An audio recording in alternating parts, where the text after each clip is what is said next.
Playing the Game by Ramsey Campbell. When Marie called to say that someone wanted a reporter, Hill went out at once. He'd been staring at the blank page in his typewriter and wondering where he could find the enthusiasm to write. The winner of this week's singing contest at the Ferryman was Barbara Silver, fat as Santa Claus, all tinsel and shiny flesh, done medium rare in a solarium. But he couldn't write that, and there wasn't another word in his head, any more than there were still ferries on the river. He headed for the lobby, glad of something else to do. The man looked as if he hoped not to be noticed. His hands were trying to hide the torn pockets of his raincoat. Fallen trouser cuffs trailed over his shoes.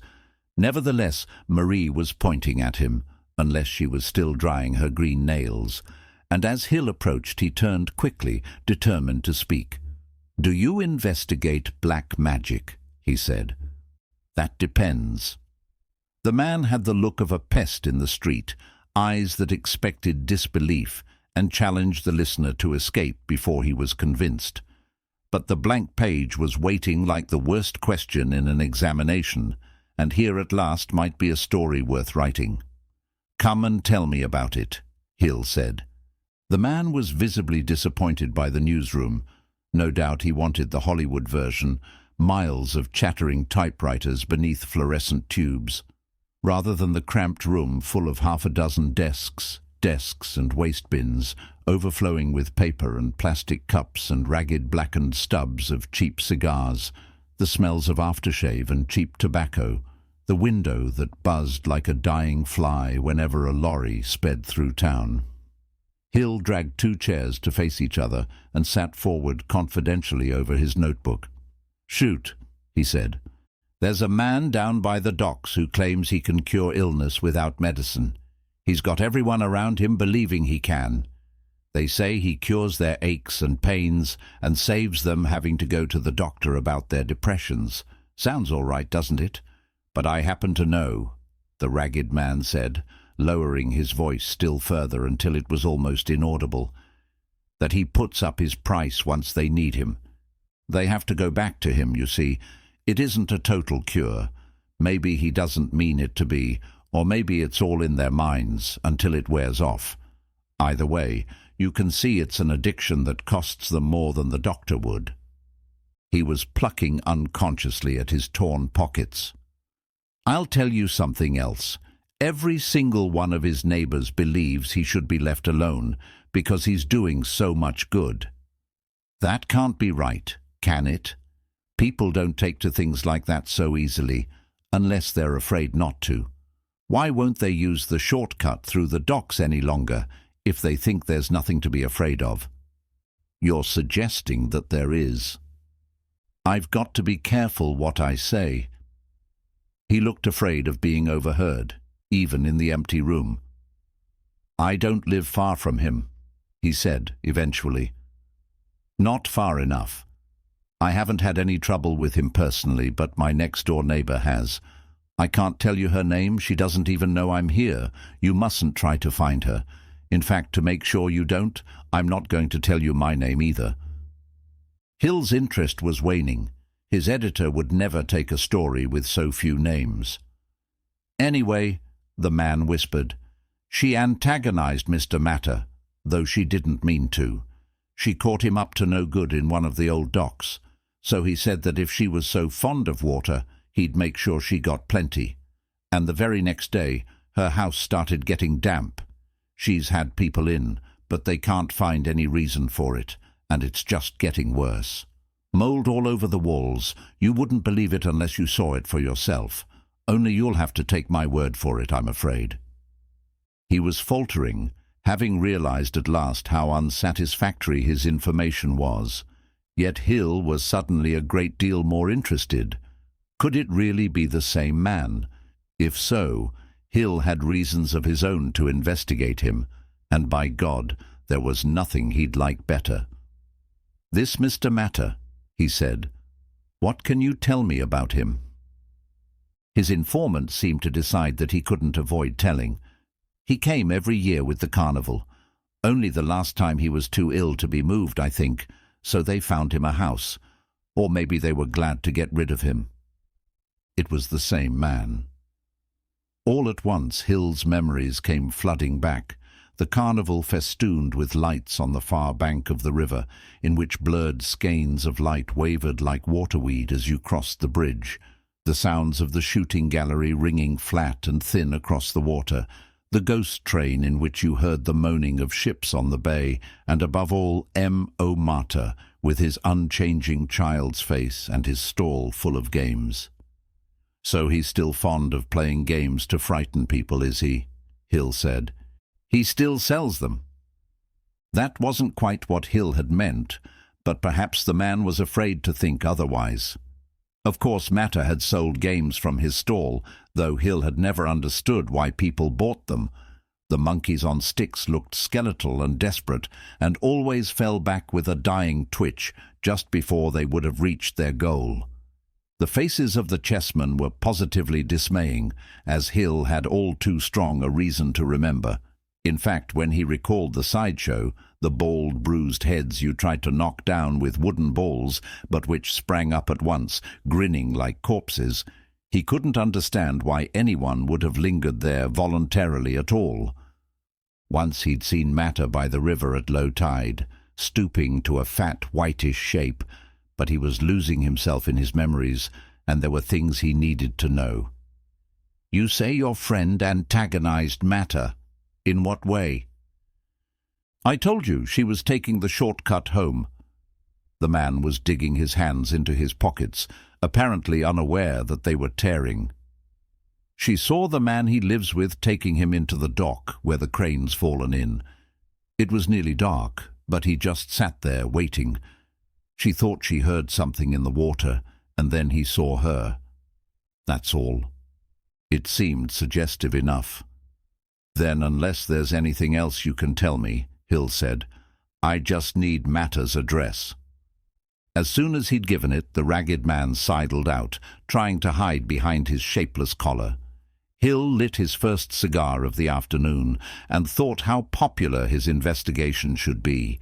They'd used to say that if Matter took a dislike to you when you bought from him, the games would always go wrong somehow, and how many children other than Hill must he have set out to terrify?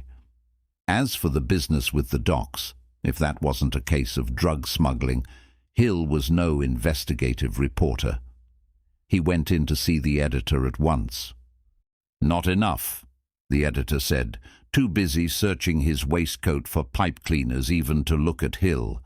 "Someone who won't give his name sells you about someone who won't give her name. Smells like a hoax to me, or a grudge. Either way, it isn't for us. Just don't try to run before you can walk. You shouldn't need me to tell you you aren't ready for investigative work." No, Hill thought bitterly. After 2 years, he was still only good for the stuff nobody else would touch. Our trivia correspondent, our poultry reporter. The others were rolling back from the pub as he returned to his desk, like a schoolboy who'd been kept in for being bored. By God, he'd get his own back, with or without the editor's approval. He'd had nightmares for years after the night he had tried to see what Matter was doing in the caravan behind his stall. All he'd glimpsed through the window was Matter playing solitaire of some kind, so why had the man taken such delight in terrifying him? All at once there had been nobody beyond the window, and the smooth, childish face on its wrinkled neck had stooped out of the door, paralyzing the boy as he'd tried to run. "You like games, do you?" the thin, soft voice had said. "Then we'll find you one." The interior of the caravan had been crowded with half-carved shapes. Some looked more like bone than wood, including the one that had been protruding from the humped, tangled sheets of the bunk. 11-year-old Hill hadn't seen much more, nor had he wanted to. Matter was setting out a chess game, and Hill hadn't known which was worse. The black pieces with their wide-fanged grins, or the white, their pale, shiny faces so bland he could almost see them drooling. "And there you are," Matter had whispered, carving the head of a limbless figure so deftly that Hill had imagined his face had already been there. As soon as Matter placed the figure midway on the chessboard, the shadowy corners of the caravan had seemed full of faces, grinning voraciously, lolling expressionlessly. It had taken Hill a very long time to flee, for his legs had felt glued together, and all the time the child's face on the aging body had watched him as if he was a dying insect. But when at last he had managed to run, it was even worse. Not so much the teeth that had glinted in the dark all the way home, as the swollen white faces he'd sensed at his back, ready to nod down to him if he stumbled or even slackened his pace. He emerged from his memories and found he'd torn the blank page out of the typewriter, so violently that the others were staring at him. Something had to be done about Matter, and soon, not only because of the way he'd exploited Hill's young imagination, but because it sounded as if his power over people had grown with the same childish malevolence at its core.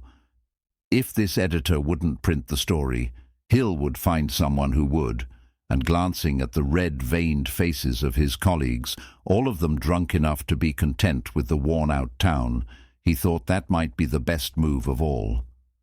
All at once he was eager to finish his chores in order to be ready for what he had to do. By the time his shift was over, he'd dealt with Barbara Silver, a robust performance, he called it, which seemed satisfyingly ambiguous, and the rest of the trivia that was expected of him. As soon as he left the newspaper office, he made for Matter's house. Though it was still only late afternoon, there wasn't much light in the town. Over the bay the March sky was blue, but once you stepped into the streets, it was impossible to see beyond their roofs. Shallow bay windows crowded away, overlapping the narrow pavements. Here was a chemist's, and here a bingo parlour, smaller than front rooms.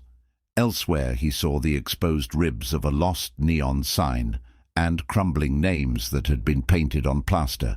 No wonder people felt the need for someone like Matter. "Order your news now," said a sign in a newsagent's window, and Hill thought the inadvertent promise might be true for everyone in time. The town was so small and dead. Soon he reached the docks, which had been disused for years. The town lived off its chemical factories now, since trade no longer came so far upriver. Except for the shortcut, wherever it was, there was no reason for anyone to visit the docks. They would be a perfect base for smuggling. The roads into the docks were closed off by solid gates, rusty barbed wire, padlocked chains. He had to make his way between the warehouses, through alleys narrow as single file and even darker than the streets. He was relieved to emerge at last onto a dockside. Crumbling bollards sprouted from the broken pavement that surrounded several hundred square yards of murky water, warehouses hemmed in the dock. Above him in the small square lightless openings, he heard fluttering. As the stagnant water slopped back and forth, their reflections mouthed sleepily, 100 mouths. It didn't seem to be the dock the ragged man had mentioned. The alleys led him through another dock on the way to Matter's house, but there was no fallen crane there either, only more blackened warehouses, another hive of holes gaping at the sluggish water. The brow of an early moon peered over the edge of a roof at him. Otherwise he felt he was alone in the whole dockland. The next alley led him to a bridge across a small canal which bordered a street. Almost opposite the bridge was one of the poorest streets in town, its uneven cobblestones glittering with broken glass, its gutters clogged with litter. Each side was a terrace like a stage flat, hardly more than a long 2-story wall crammed with front doors and windows. It was the street where Matter lived. There was nothing to distinguish the house from its neighbours. No sign saying M.O. Matter, as there had always been on the sideshow. The black paint of the door was flaking. The number was askew. The windows were opaque with greyish net curtains. He loitered in the empty street, trying to be sure it was the right house. It seemed safe enough to do so, since beyond the curtains the house was dark, but the front door was opened, almost knocking him down, by a man who had to stoop through the doorway. "You want to see Mr. Matter?" the huge, blank-faced man said. It wasn't a question. Hill had intended to bring someone whose illness was in no way psychological for Matter to try to cure, but if he fled now, he could never win Matter's confidence. "Yes," he said, though he felt he had no control over his words. "There's something wrong with my leg." When the hulking man stood aside, Hill entered, limping ostentatiously. The front door closed behind him at once, and so did the dark.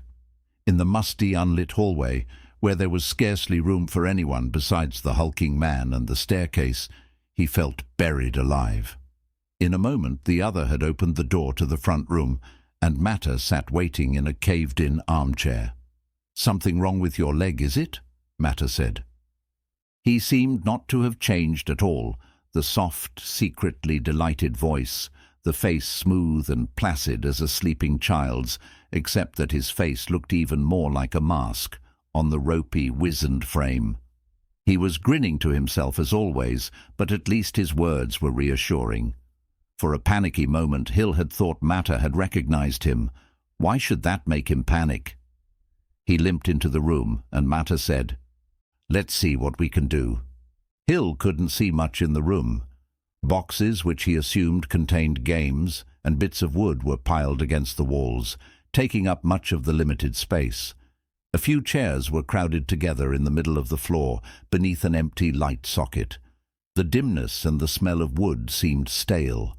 All at once the hulking man led him forward and sat him in a hard chair opposite Matter. Faces grinned out of the shadows, but they weren't why Hill was apprehensive. The man had led him forward so quickly that he'd forgotten to limp. The huge man was returning from the darkest corner of the room, between Hill and the door, and he had a knife in his hand. In a moment, Hill saw that the man was also carrying a faceless doll. He went to stand behind the armchair. His hands reached over Matter's shoulders, holding the knife and the doll. Hill sucked in his breath inadvertently and waited for Matter to take them, and then he saw that Matter was paralyzed. Only his face could move. The huge hands began to work at once. In the dimness they looked as if they were growing from Matter's shoulders, their arms no longer than wrists. Almost at once they had finished carving, and the right hand turned the doll for Hill to see. He sat forward reluctantly and couldn't make himself go closer. He was sure it was only the dimness that made the carved face look exactly like his. But for a moment he felt like a child again, in Matter's power. Matter had trained his assistant well, that was all. The power was Hill's now, not Matter's. He was going to pretend that his limp was cured, and that would ingratiate him with Matter, help him set his trap. But Matter was gazing at him, and his grin was wider, more gleeful. It looked even more as if he was holding the doll before his face with deformed hands.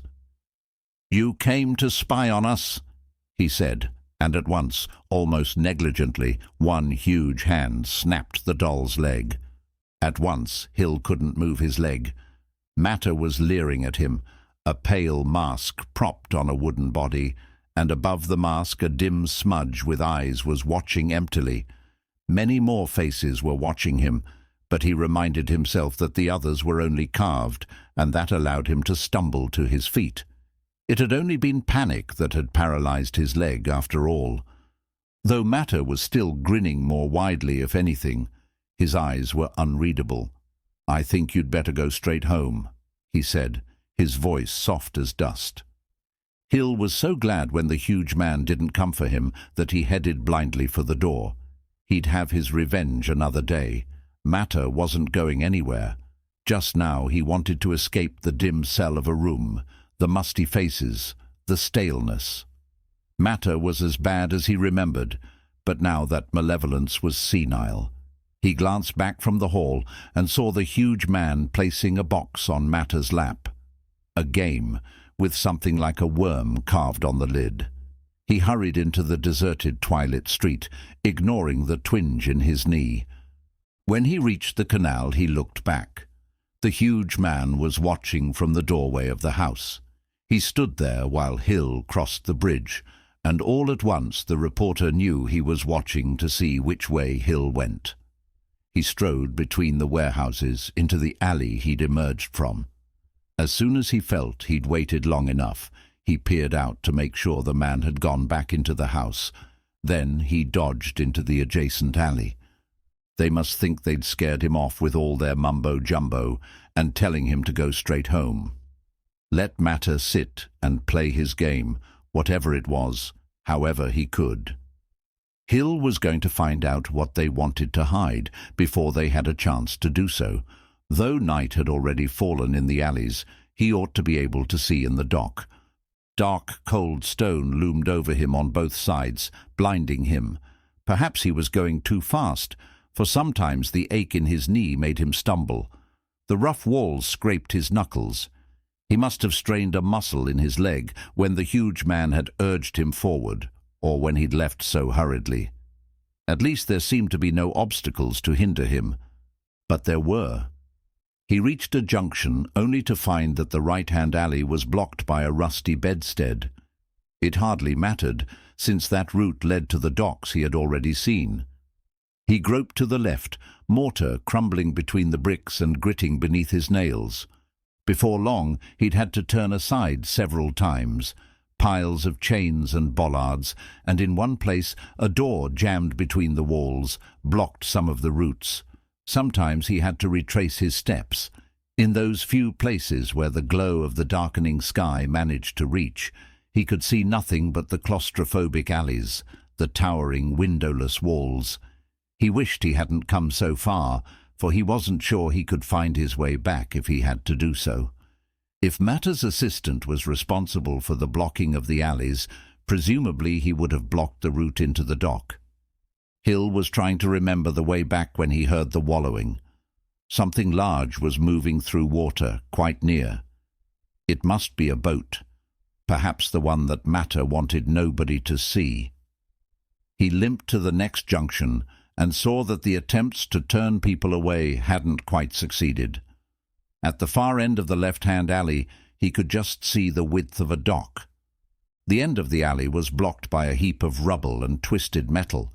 It would have kept most people out, especially now when it was so nearly dark, but he hadn't come so far only to leave Matter's assistant the chance to clear away any evidence. He clambered over the rubble and dropped to the uneven pavement, where he almost staggered straight into the water as his aching leg gave way. More than the danger made him stumble backward. His first glimpse of the water had shown him something larger than he was, inching toward the pavement and rising to meet him. When he looked again, he saw it was a length of piping, pale as the moon and stouter than a man. It must have been ripples that had made it seem to move. He would have to hurry despite his leg, which he must have wrenched while clambering. Already he was having to strain his eyes, though at least the moon was just visible above the warehouse to his left. He limped in that direction, peering at the pavement, the water, the warehouses.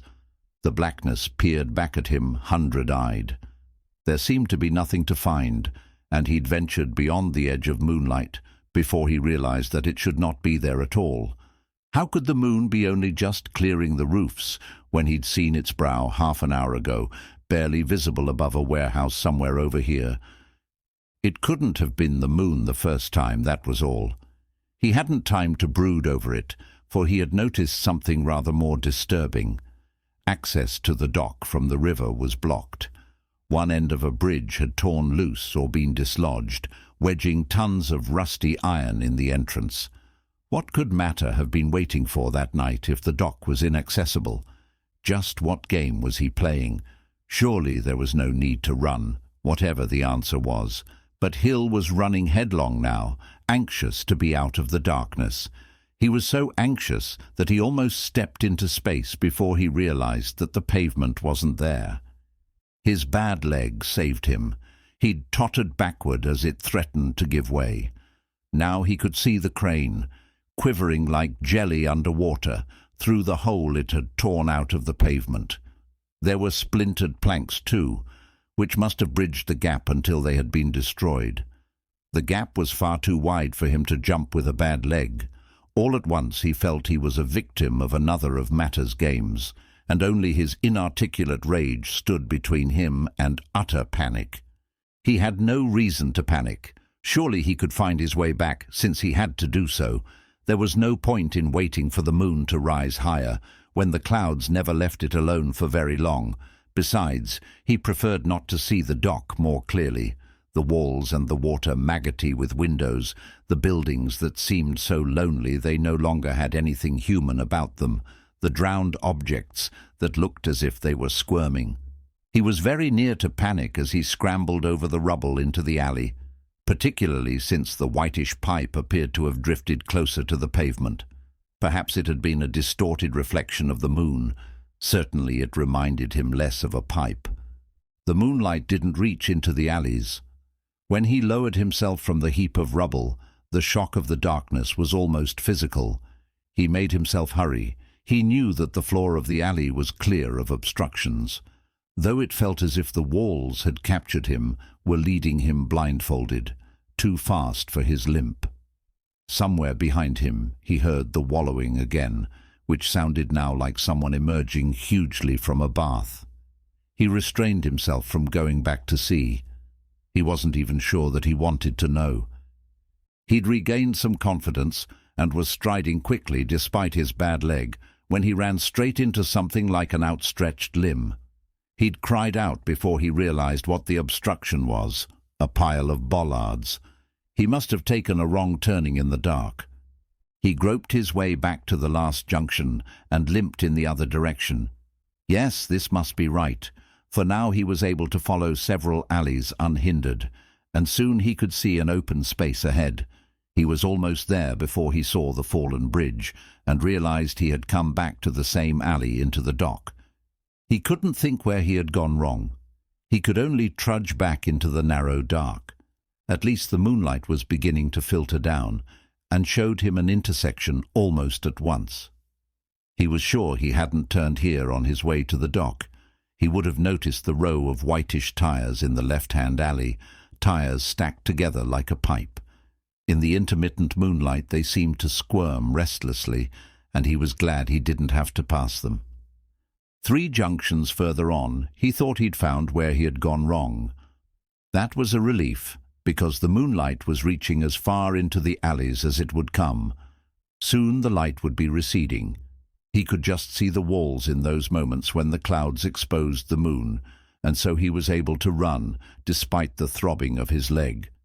He turned 3 corners, skinning his knuckles on one, before he almost ran into the stack of whitish tires.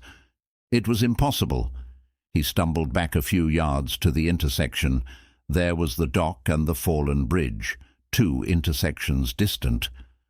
But hadn't he seen the tires in the first alley he'd crossed on his way from the dock?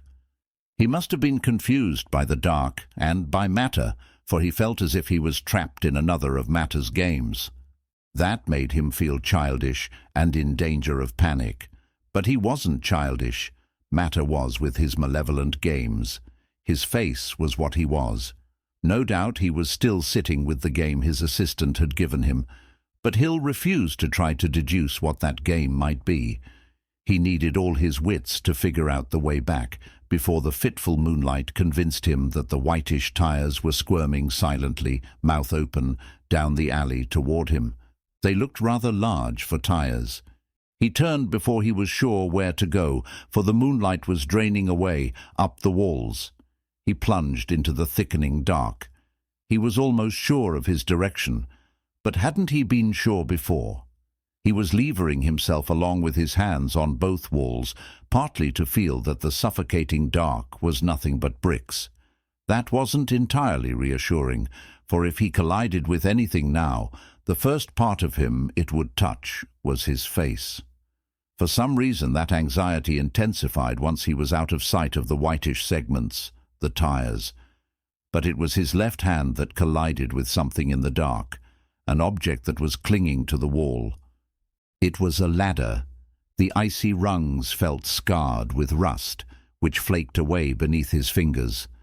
The chafing set his teeth on edge, and he was limping away, relieved that it was only a ladder, before he realized the chance he was missing. He went back and, bracing his heels against the wall, seized 2 rungs and tugged. The ladder held. At once, ignoring his bad leg, he began to climb. It must be windy at the top, for he could hear a large object slithering closer across the roof. The wind didn't matter, for he wouldn't be crossing the roof. He needed only to climb high enough to see where the street was, which general direction he would have to follow. He was climbing eagerly toward the moonlight, too eagerly, for his aching leg gave away and he almost fell. As he hung there, gripping the rungs in momentary panic, he was close to realizing what game Matter's assistant had brought him. He tried to grasp the thought, less for its own sake than to distract himself from thinking how high he'd climbed in the dark. He was nearly at the top. Above him, the sky swam greyly, suffocating the moon. The edge of the roof sailed free in space. He closed his eyes and clung to the metal. Then he recommenced climbing, mechanically but carefully. Matter's game had had something like a worm, a maggot carved on the box, something fat and sinuous. Of course. One of his hands grabbed a rusty handhold at the roof's edge, then he heaved himself up with the other. There he rested, eyes closed, before looking up. Of course he should have known at once what the game must be, Matter's version of snakes and ladders. He was still resting at the top of the ladder when the moon-colored, fat-lipped mouth, yawning wide as its body and wider than his head, stooped toward him.